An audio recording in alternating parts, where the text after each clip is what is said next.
Gbogbo wa nílé lóko lọ́nà lẹ́yìn odi a kí yín pé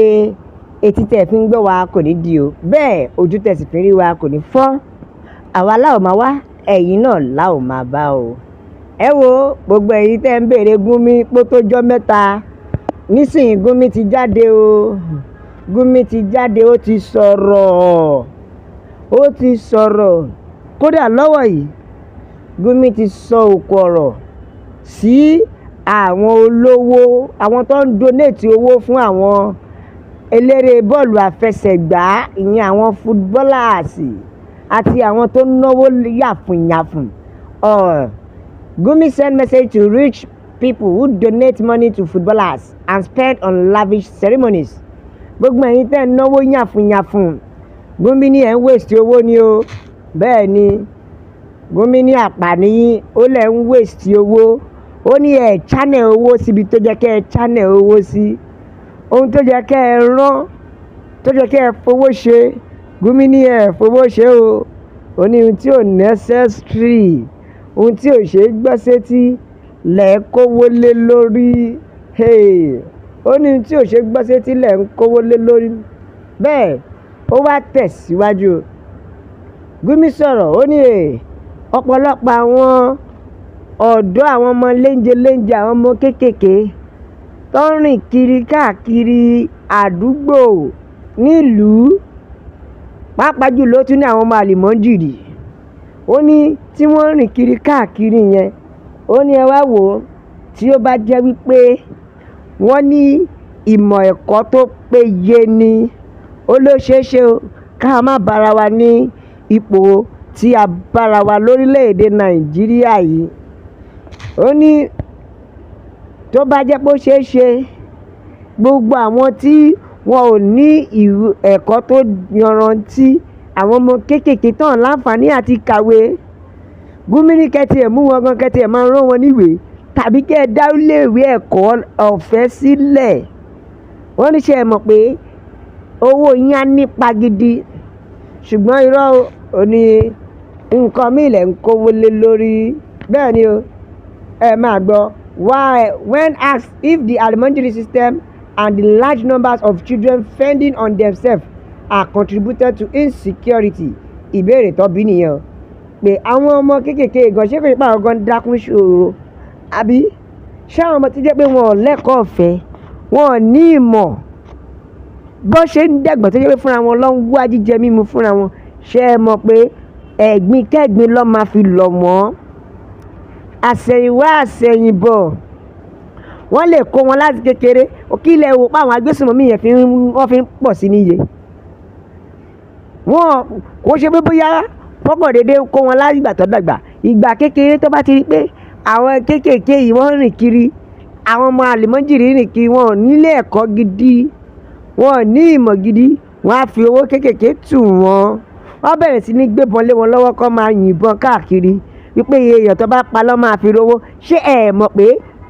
ntọ́ brainwash wọn ni? Bẹ́ẹ̀ Gumi wá ní tó bá jẹ́ pé wọ́n ka ìwé. Bẹ́ẹ̀ ni according to Gumi definitely there is a correlation, because every Agbesunmomi or criminal you get, you find that he is illiterate, he is not educated. Bọ̀dá Gumi, gbogbo Agbesunmomi, gbogbo àwọn ọ̀daràn náà kọ́ ni wọ́n kàwé. Ṣùgbọ́n bàbá Gumi ní pé àwọn Agbesunmomi ẹ lọ wádìí dáadáa, ó lọ́pọ̀lọpọ̀ wọn ò kàwé ṣùgbọ́n wọ́n lọ́pọlọ jìbìtì, wọ́n lọ́pọlọ ìkà, wọ́n lọ́pọlọ àti pààyàn. Ẹ jọ̀ọ́, ó ní wọn ò ka ìwé. Ó ní tó bá jẹ́ pé he constructed with the profile of educated Nigeria, noted that criminal activities are really associated with those who have received formal education. Ìyẹn túmọ̀ sí pé àwọn tó bá ka ìwé gidi, tó jẹ́ pé wọ́n ní mọ̀ ẹ̀kọ́ ìjìnlẹ̀, ṣe mọ̀ pé ó máa nira fún wọn láti máa hùwà láabi, láti máa hùwà ìkà. Ó ní fún ìdí èyí,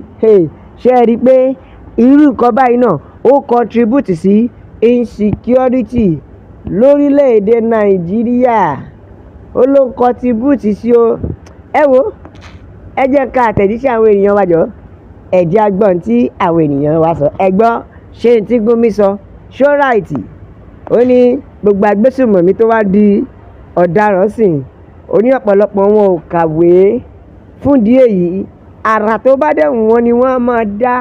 ohun tó bá lajú wọn sí bẹ́ẹ̀ ni wọ́n á mọ̀ bẹ́ẹ̀ lélẹ́yìí sọ̀rọ̀ Emeka ó ní what has he done with the share of his own agbésùnmọ̀mí negotiation money wọ́n ní nígbà tó o bá ń sọ̀rọ̀ bẹ́ẹ̀ ìwọ gan alára gan ipa kí ni bàbá Gumi ti kó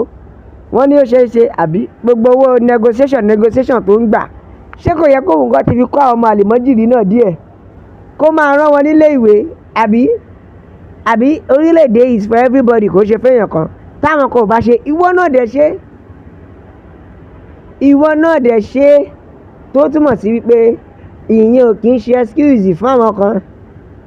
ṣé ìsìnlẹ̀ yẹn ṣẹ̀wá mọ̀ pé education is a bigger factor in life but you people created the monster that created poverty and out of children àbí tá a bá wò ẹ̀yin náà tí náà lẹ́ẹ̀kọ́kọ́ kírètì ìwà jìbìtì ìwà olè ìwà ìṣẹ́ tó jẹ́ pé ẹ̀yin náà lẹ gbàgbọ́ nínú education ìsìnlẹ̀ ṣẹ̀ṣẹ̀ ní Gumi ṣẹ̀ṣẹ̀ gbà pé education dáa Nàìjíríà my country ṣe rí i pé oore ńlá ni bàbá wa Awólọ́wọ̀ ṣe wá bàbá wa rest in peace bàbá wa Ọbáfẹ́mi Awólọ́wọ̀ oore ńlá ló ṣe wá nílẹ̀ Yorùbá nítorí gbogbo àwọn nǹkan yìí ni bàbá yẹn ti rí gbogbo àwọn ọ̀nà yìí ni bàbá yìí ti wò wípé ṣe ráwọn ọmọ kéékèèké tán rìn kiri rí tí wọn ò níṣẹ́ tí wọn lọ léèwé wọ́n máa padà wá di threat problem sí orílẹ̀-èdè Nàìjíríà kí ni bàbá ṣe bàbá wa ṣẹ̀ṣẹ̀ fẹ́ máa dá léèwé ẹ̀kọ́ ọ̀fẹ́ lẹ̀ fún wa ara ẹ̀ làǹfààní yẹn ni ọ̀pọ̀lọpọ̀ ọmọ ẹlòmíì ti dìde ṣùgbọ́n nínú ọ̀tìta ló ṣerú ẹ̀ ara àǹfààní yẹn tí bàbá Awólọ́wọ̀ dálẹ̀ nílẹ̀ Yorùbá òun ló ṣe dàbí pé ẹ lọ wò ó níbi tí ká sọ pé ìwé kíkà Yorùbá ò kéré tó yẹ lọ́lọ́run ṣe fún wa ní ìmọ̀ Ọlọ́run fún Yorùbá ó dá Yorùbá pé ní ìmọ̀ nítorí wípé àwọn bàbá wa ti sacrifice wọ́n dẹ̀ ti jẹ́ ká mọ̀ pé kò sí ohun tó dá tó ìmọ̀ àti ẹ̀kọ́ ẹ wo ẹjẹ́ àkàtẹ̀jíṣẹ́ kan tó kù yìí ká tó máa lọ bẹ́ẹ̀ lélẹ́yìn náà sọ̀rọ̀ ó ní ṣèbáwọn nọ́dánàǹsì náà ni wọ́n sọ pé ìwé is a haramu education is haramu abi you said it I thought Gumi you said book is bad is haram kí wàá ló dé tẹ́ ṣẹ̀ṣẹ̀ wá ń jà sí education báyìí ẹ wo ẹ̀yin ìyá mi bàbá mi a máa fẹ́ ṣe ìdágbére nítorí a máa bẹ ọ̀rọ̀ bí ẹni bẹ́ẹ̀ ṣu ni o àtẹ́lẹsẹ̀ bí ẹ̀rí bẹ̀nà wò ẹni bá wá láwọn ní dé ẹ mú àlá ní dé bá ẹ like ẹ share ẹ subscribe ẹ bá ń gbọ́wọ́ lé ẹ tẹ̀ sójú ẹ bẹ́ẹ̀ ṣe tẹ̀ sójú ẹ tí yín náà máa là la fi ń sọ wípé God bless Yorùbá nation ó dàbọ̀.